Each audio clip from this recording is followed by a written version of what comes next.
শুধুমাত্র তেল আর সম্পদের পাহাড় গড়ার লোভে এবার সৌদি আরব প্রায় 50,000 থেকে 1 লাখ সেনা সদস্যের বিশাল এক বাহিনী নিয়ে দুবাইয়ে হামলা করতে যাচ্ছে। মধ্যপ্রাচ্যের বুকে হঠাৎ করেই বেজে উঠেছে যুদ্ধের দামামা, আর এই যুদ্ধের আগুন জ্বালিয়েছে স্বয়ং সৌদি যুবরাজ মোহাম্মদ বিন সালমান। গত পরশু পর্যন্ত যেই সংযুক্ত আরব আমিরাত বা দুবাই ছিল সৌদি আরবের সবচেয়ে কাছের মিত্র, আজ তারাই হয়ে উঠেছে জানের শত্রু। ক্ষমতার মোহ আর সম্পদের লোভ মানুষকে কতটা নিচে নামাতে পারে তার জ্বলজ্জন্ত প্রমাণ দিচ্ছে আরবের এই দুই শাসক। হঠাৎ করেই কি এমন হলো যে সৌদি আরব তার বিশাল সামরিক কনভয় নিয়ে আমিরাত সীমান্তে উপস্থিত হলো? এতদিন তো এই দুই লুটেরা একজোট হয়ে ইরানের বিরুদ্ধে বিষোদ্গার করছিল, আবার ইয়েমেনকেও ধ্বংস করার জন্য এই দুই দেশ হাতে হাত রেখে শপথ করেছিল।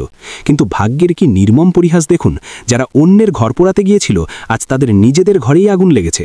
বিশ্ব রাজনীতিতে এখন একটাই আলোচনা যে সৌদি আরব আর আমিরাতের এই বন্ধুত্ব আসলে ছিল স্বার্থের বন্ধুত্ব। মুসলিম বিশ্বের সাথে বিশ্বাসঘাতকতা করে এরা ইয়েমেনের সম্পদ লুটপাট করতে চেয়েছিল, কিন্তু চুরির মাল ভাগাভাগি নিয়ে এখন দুই চোরের মধ্যেই বেঁধেছে তুমুল সংঘর্ষ। ঘটনার গভীরে গেলে দেখা যায় এই সংঘাতের মূল কারণ হল ইয়েমেনের তেলক্ষেত্র এবং সমুদ্র বন্দর। ইয়েমেন নামের যুদ্ধবিধ্বস্ত দেশটি ছিঁড়ে খুঁড়ে খাওয়ার জন্য সৌদি আরব আর আমিরাত এতদিন এক হয়ে কাজ করছিল, কিন্তু এখন আর ভাগাভাগিতে মিলছে না।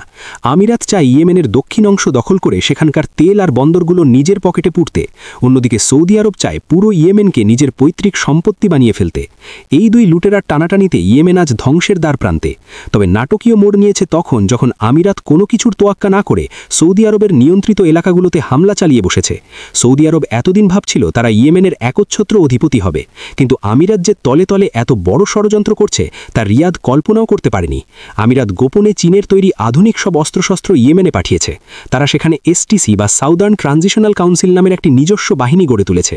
এই বাহিনীটি হুবহু আমিরাতের ইশারায় চলে। গত এক সপ্তাহে এই আমিরাতপন্থী বাহিনী সৌদি আরবের অনুগত সেনাদের ওপর একের পর এক হামলা চালিয়েছে। পাশাপাশি তারা সৌদি আরবের নিয়ন্ত্রণে থাকা গুরুত্বপূর্ণ তেল ক্ষেত্রগুলো দখল করে নিয়েছে। এমনকি এডেন বন্দরের মতো কৌশলগত এলাকাগুলো এখন আমিরাতের দখলে। সৌদি আরবের জন্য এর চেয়ে বড় অপমান আর কিছু হতে পারে না। যে আমিরাতকে তারা ছোট ভাই মনে করত, সেই আমিরাত আজ তাদের গালে চড় বসিয়ে দিয়েছে। সৌদি রাজপরিবার এই অপমান কিছুতেই মেনে নিতে পারছে না, তাই তারা দেরি না করে সীমান্তে বিশাল সৈন্য সমাবেশ ঘটিয়েছে। স্যাটেলাইট ইমেজে দেখা যাচ্ছে মাইলের পর মাইল জুড়ে সৌদি ট্যাঙ্ক আর কামানের সারি। তাদের লক্ষ্য পরিষ্কার, এবং তা হলো আমিরাতকে উচিত শিক্ষা দেওয়া। সৌদি আরবের পক্ষ থেকে ইতিমধ্যে কঠোর হুঁশিয়ারি দেওয়া হয়েছে। তারা স্পষ্ট ভাষায় জানিয়ে দিয়েছে যে ইয়েমেনের দখল করা এলাকাগুলো ছেড়ে না দিলে আমিরাতকে চরম মূল্য দিতে হবে। তবে আমিরাতও কিন্তু বসে নেই। তারা জানে সৌদি আরবের সাথে সরাসরি যুদ্ধে পেরে ওঠা কঠিন, তাই তারা বেছে নিয়েছে কূটচালের পথ।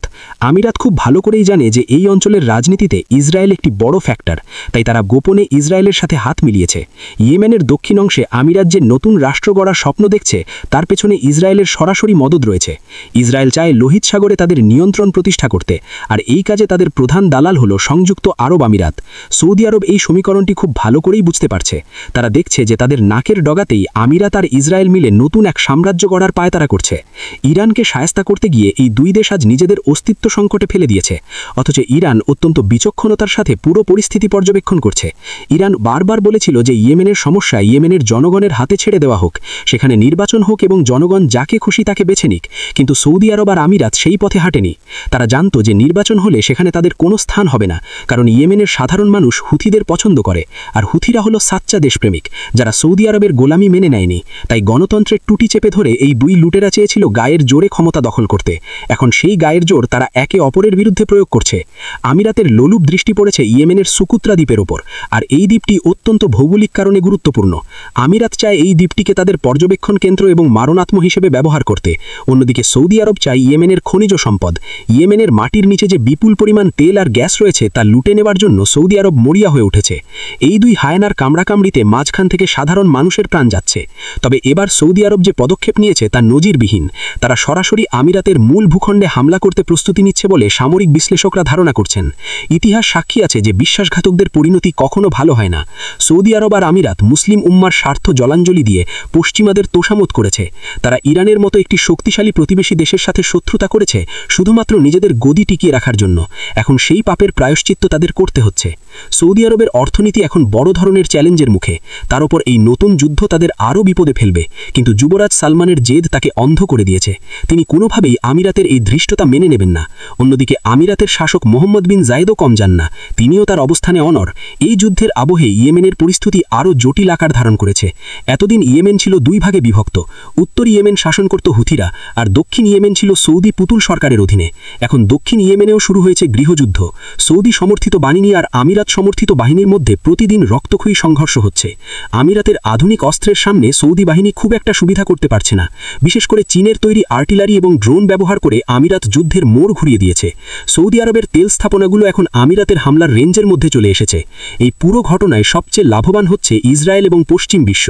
তারা সবসময় চেয়েছে মুসলিম দেশগুলো নিজেদের মধ্যে হানাহানি করে মরুক। সৌদি আরব আর আমিরাতের এই বোকামি তাদের সেই এজেন্ডাকেই বাস্তবায়ন করছে। ইরানকে একঘরে করতে গিয়ে রিয়াদ আর আবুধাবি আজ নিজেরাই একঘরে হয়ে পড়েছে। তাদের এই দ্বন্দ্বের সুযোগ নিয়ে হুথিরা নিজেদের অবস্থান আরও শক্ত করছে, কারণ শত্রুর শত্রু সবসময় বন্ধু হয়। সৌদি আরবের ওপর আমিরাতের এই আঘাত পরোক্ষভাবে হুথিদের সুবিধা করে দিয়েছে। সৌদি আরবের সামরিক কনভয়ের দৃশ্য দেখে মধ্যপ্রাচ্যের অন্যান্য দেশগুলো আতঙ্কিত হয়ে পড়েছে, কারণ এই যুদ্ধ যদি একবার শুরু হয় তাহলে শুধু এই দুই দেশের মধ্যে সীমাবদ্ধ থাকবে না, পুরো অঞ্চল জুড়ে এর প্রভাব পড়বে। তেলের বাজারে অস্থিরতা তৈরি হবে এবং বিশ্ব অর্থনীতিতে বড় ধাক্কা লাগবে। কিন্তু লুটেরাদের কানে এসব কথা ঢোকার কথা নয়। তাদের চাই ক্ষমতা আর সম্পদ। সৌদি আরব মনে করে তারা এই অঞ্চলের মোড়ল, তাদের কথার অবাধ্য হওয়ার সাহস কারও নেই। কিন্তু আমিরাত চোখে আঙুল দিয়ে দেখিয়ে দিয়েছে যে দিন বদলেছে। তারাও এখন আরবের বুকে ছড়ি ঘোরাতে চায়। পরিস্থিতি যেদিকে যাচ্ছে তাতে মনে হচ্ছে খুব শীঘ্রই আমরা আরব উপদ্বীপে বড় ধরনের রক্তপাত দেখতে পাবো। এদিকে সৌদি আরবের আলটিমেটামকে আমিরাত কোনো পাত্তাই দিচ্ছে না। উল্টো তারা তাদের দখল করা এলাকায় নিজেদের পতাকা উড়াচ্ছে। ইয়েমেনের সাধারণ মানুষ যারা এতদিন সৌদি বোমায় আঘাতে জর্জরিত ছিল, তারা এখন দেখছে তাদের উপর অত্যাচারী করারাই আজ একে অপরকে মারতে ব্যস্ত। এটা হয়তো প্রকৃতির বিচার। ইরানের সাথে বেইমানি করার ফল তাদের হাতে নাতে পেতে হচ্ছে। সৌদি আরবের হাতে এখন খুব বেশি বিকল্প নেই। তারা যদি পিছু হটে তাহলে বিশ্ব দরবারে তাদের মান সম্মান ধুলোয় মিশে যাবে, আর যদি হামলা করে তাহলে সেটা হবে আত্মঘাতী সিদ্ধান্ত। কারণ আমিরাত সামরিক দিক থেকে এখন আর পিছিয়ে নেই। তাদের হাতে রয়েছে অত্যাধুনিক সব মারণাস্ত্র। তাছাড়া ইসরায়েলের গোয়েন্দা সহায়তা আমিরাতকে বাড়তি সুবিধা দিচ্ছে। এখন সৌদি যুবরাজ কি সিদ্ধান্ত নেন সেটাই এখন দেখার বিষয়।